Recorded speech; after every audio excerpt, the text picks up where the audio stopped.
Restful readings. In this episode, I'm going to look at the Teacher's Handbook by Geoffrey Summerfield, which fits with these four Junior Voices books. Printed in 1970 and reprinted again in 1973, I thought it might be an opportunity to have a little look at what it says in the introduction and give a clue as to why I'm sharing these online. There is an abundance of good poetry suited to younger readers, but too little of it penetrates the classroom. This is a pity because the junior years are great years for poetry, and they are also years when many children turn off, never to turn on again.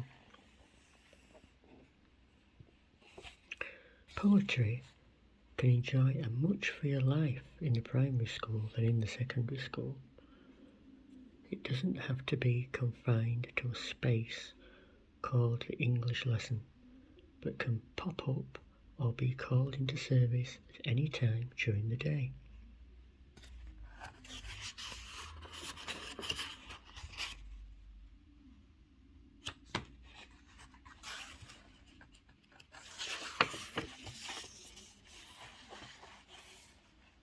Some thoughts on reading aloud. I hope that pupils will be allowed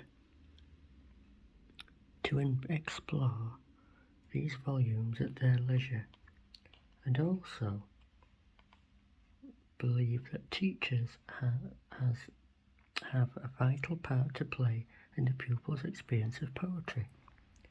Hamlet said in his advice to his players, essentially it has to do with restoring the words on the page to where they mostly and properly belong, on the tongue and the lips.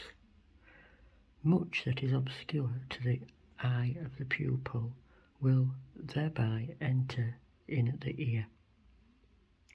This is particularly true for poems that are at the upper fringe of a pupil's understanding. Reading such poems aloud to pupils seems to me to be one of the most necessary, worthwhile, and genuinely educative activities that is essential to us as teachers. A rather level of finesse is beside the point. Clearly, it would be splendid if we were all as proficient as, say, Irene Worth. What is necessary is essentially an attention to the sense of what is being said, the movement and the feeling of the sense. I hope also that children will be allowed to do a lot of reading aloud. It need not monopolise the time or attention of the whole class. It can be done in pairs, threes alone, in the classroom, quietly, or anywhere feasibly on a fine day. Other notes look at conversation.